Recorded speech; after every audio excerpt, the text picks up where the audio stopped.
नमस्कार, आप देख रहे हैं न्यूज 24/7 इंडिया। मैं हूं आपके साथ सपना मदेशिया। चलिए शुरुआत करते हैं आज की कुछ खास खबरों से। कटनी मदन मोहन चौबे वार्ड निवासी गिरधर नायक ने अपनी मां की लाश रखकर माधवनगर गेट के पास किया विरोध प्रदर्शन।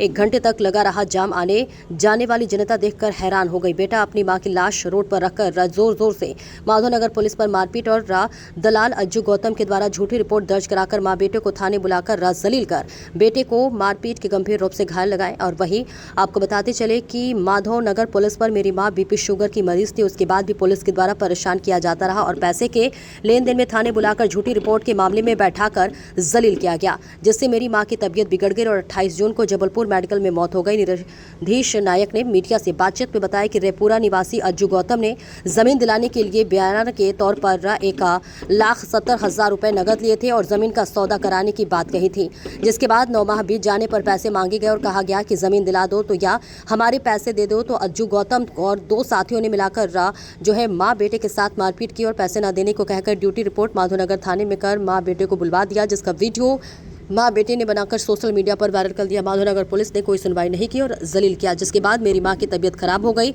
और जबलपुर में मर गई। कटनी से संदीप शर्मा की रिपोर्ट। सर, मीडिया भगवान होती है, सत्य के लिए आदमी के सामने खड़ी होती है और मीडिया से बड़ा इस दुनिया में कोई नहीं है। और ना कोई मीडिया को गिरा सकता है, ना झुका सकता है।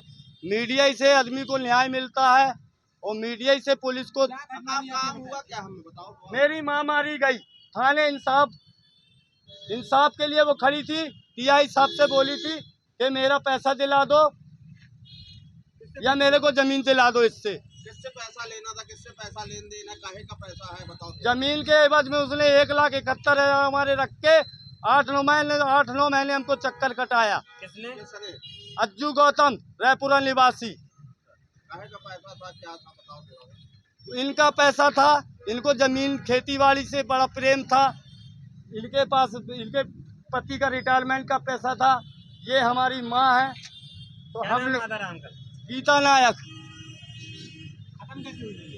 ये खत्म इनकी, ये माधवनगर हरकत इनकी बेवकूफ़ी की बदौलत हुई। ये पहले इनको थाने बुलाया गया, थाने। उसने इनकी रिपोर्ट की कि हमारे घर में आके गाली गलौज कर दी, क्योंकि उनकी औरत ने उसके 2-3 अन्य साथियों ने हमारे साथ मारा पीटी भी, उसकी भी इनने कोई रिपोर्ट नहीं की। ये निशान बता रहे हैं, ये निशान, ये जो मेरे हाथ में आज तक पड़े हैं, मैंने कैसे ये निशान क्या है क्या नहीं है, ये मेरे गाल में निशान बता रहे हैं। मैंने कि वहाँ मैं अपना इलाज कराता कि अपनी माँ का इलाज कराता। ये थाने में कुछ नहीं होता। निर्धीश नायक नाम है। मांग क्या कर रहे हैं आप? क्या चाहते हैं? क्या चाहते हैं? मैं अपनी माँ को न्याय दिलाना चाहता हूँ। पैसा नहीं चाहिए मेरे को, पैसा उनका था, वो जीवित रहती तो ले लेती। बीमारी बीपी की बीमारी, शुगर, बुजुर्ग आदमी को क्या नहीं रहता। भर्ती कब कराया जाओ? 21 जून को थाने से निकले हैं और यहाँ बाथरूम कर दे। कैसे ले जा रहे घर। भैया ने रात के पहुँचवाया है, भैया ने बैठलवाया है। गिरी पड़ी थी, मैं कैसे उठाता। निर्धीश नायक। तुम्हारी कोई बात सुना, कोई सुनवाई किया? इतनी देर से बैठी हो थाने में, हैं? क्या बोल रही हो? कुछ बोलो अपने बयान में।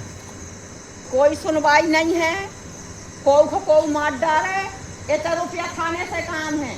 औरत जात के साथ बदतमीजी हुई, साल भर से औरत का, विधवा औरत का पैसा खाया गया, गुमराह किया गया, उसको मारा भी गया। उनका कुछ नहीं हुआ, थोड़ा सा बैठाए उनको छोड़ दिए। मैं का कोई टपोरी की औरत हूँ, सर्विस वाले की पत्नी हूँ, जो मैं इस स्थिति से और यहाँ गुजार रही हूँ। ये स्थिति से मैं ये माधवनगर थाना में गुजार रही हूँ। सर्विस वाले की पत्नी हूँ।